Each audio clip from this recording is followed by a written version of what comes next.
Today we're going to talk about manual mode and light photography.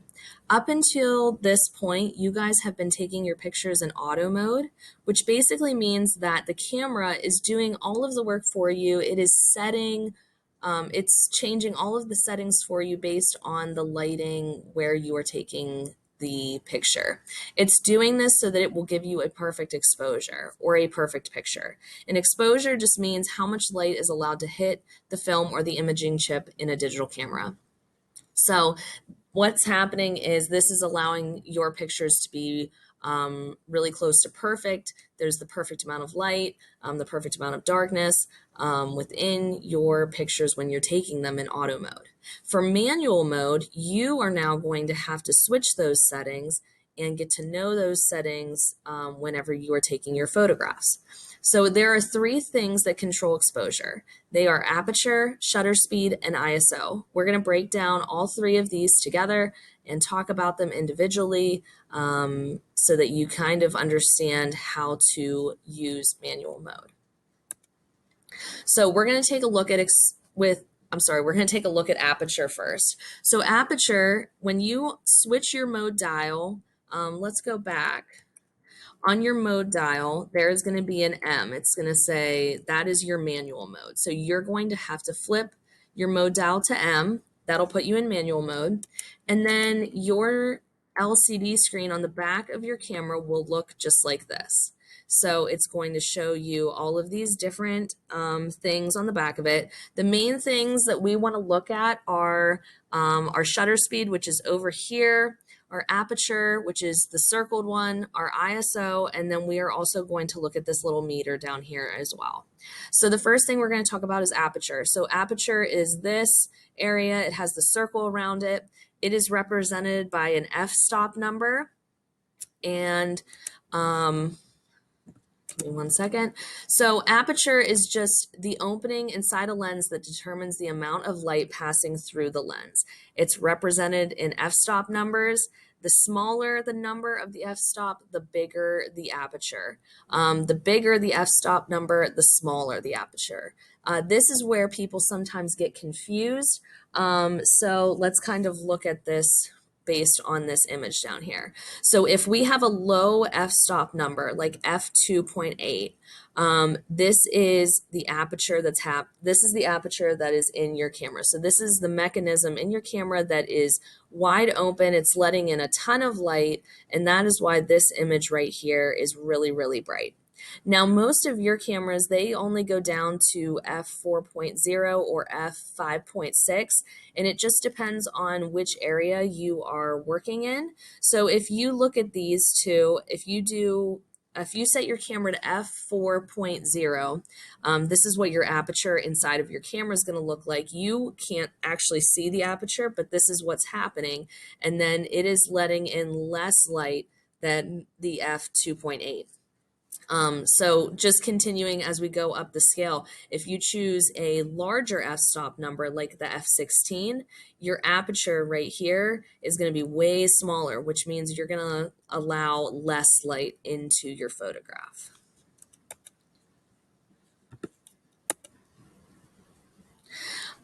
Your aperture and depth of field also come into play a little bit. Depth of field is how much of the scene is in focus both in front of and behind the subject. So if we take a look at this chart up here, if you have a really high f-stop number like f32, that means that the aperture is really, really small, and that means that the person in the foreground and the house in the background is both going to be in focus, but your image is going to be super, super dark. Okay. Now, on the other hand, if we skip up here to f4, the aperture is really wide open, so a lot of light's coming in, but the person in your foreground will only be in focus, and the house in the background is going to be a little bit more blurred, but your picture is going to be brighter. This is just kind of another chart to kind of go over this. So the main thing you really want to get a hold of is the fact that a low f-stop number means a large aperture opening, which means that there is going to be a lot of light. A larger f-stop number is going to produce a small aperture, which means that it's going to allow for a darker image. So that is kind of the big thing that you want to take away from aperture. So the next thing we're going to talk about is your shutter speed. The shutter speed is located over here on this side. It has the yellow circle around it. It's normally represented by a fraction. So for this example, this would be 1/500th of a second. So this is a really, really, really fast shutter speed. Okay. So shutter speed is basically this little, I almost call it like a little garage door in your camera. And what happens is when you press down your shutter release button, that garage door opens. It allows all the light and the image to come in, and that light and image is processed on the chip in the camera, and then the garage door just shuts. You can actually hear this whenever you go to take a picture, and you can try a really fast shutter speed and hear the door opening and closing really fast. We try a slow shutter speed and the door opens, it stays open for a while, and then it shuts. And you can also hear that as well. It's kind of really neat. But if you have a really fast shutter speed, let's go to the next slide.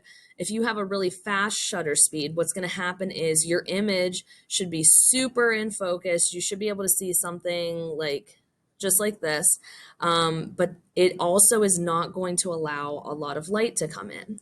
All right, so this is where you kind of have to think about your aperture and your shutter speed, because your aperture, your shutter speed, and your ISO, all three of them work together to create your image.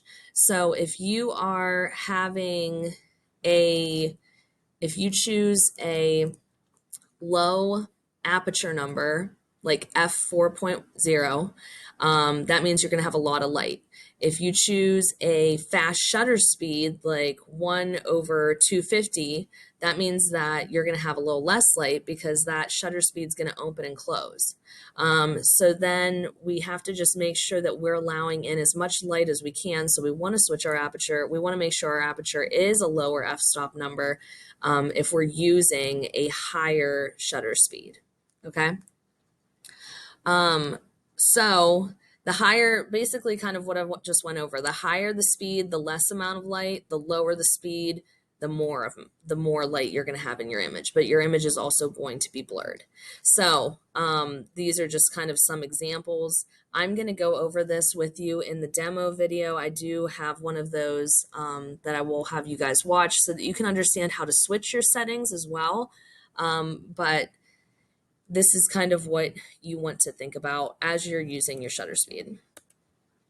The last part we're going to talk about, besides your meter on your camera, is the ISO. And the ISO is over here. It is labeled normally, I think, ISO, but it's the one with the circle around it. And the ISO is just the way to measure the film's sensitivity to light.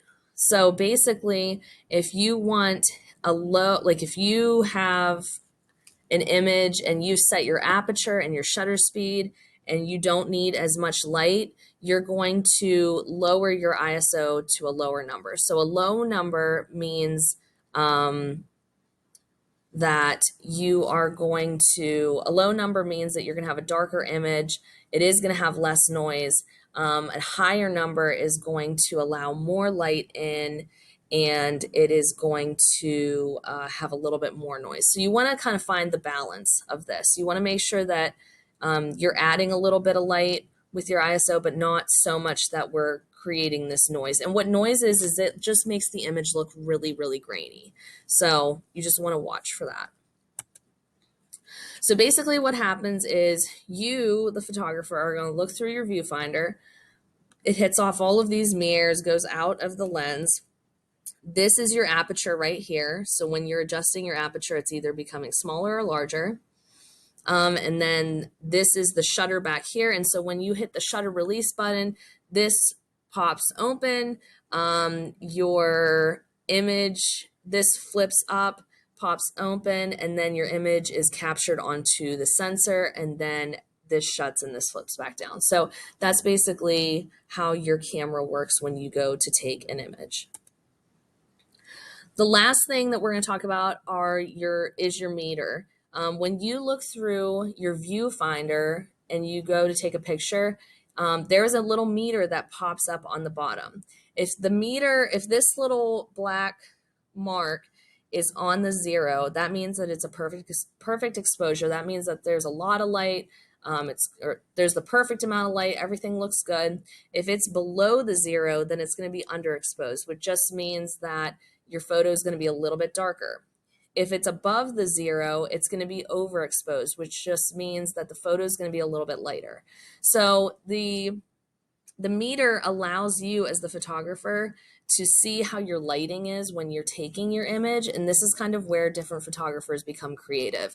They either decide to make their images just a little bit darker or a little bit lighter whenever they're taking their pictures. So this is just how you can use your meter tool when you go to take your images. So the first project you're going to be doing is light photography.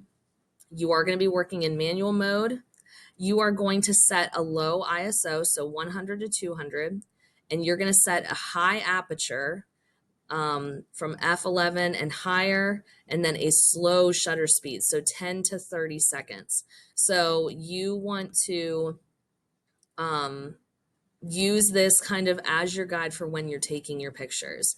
You will have to experiment a little bit. You are going to take 3 pictures in total. You're going to show the movement of light in these pictures, and there should be nothing distracting in the background, and it should be completely dark except for the light. You are going to be working just in the classroom, so you guys can turn the lights off. You can unplug any Christmas lights or over like my string lights that are on the ceiling, so that it's as dark in here as possible to take your images. And then from there, you're going to have to adjust your settings. If I'm honest, you're going to have the lowest ISO. You're going to have an extremely high aperture, like really, really high. And then I would watch your shutter speed. So just setting it in between 10 to 30 seconds. And you'll just have to mess around with the camera and see, because you just want only the light showing up. When you are finished, you're going to turn these images into the assignment light photography. So now what I want you to do is go and watch the demo for light photography. In this demo, I'm going to go over how to use your tripod. I'm going to go over how to switch your settings using your camera buttons. And then I'm also going to show you how you're going to set this up and take a picture with your camera groups. So make sure that you go and watch this video before you start taking your pictures.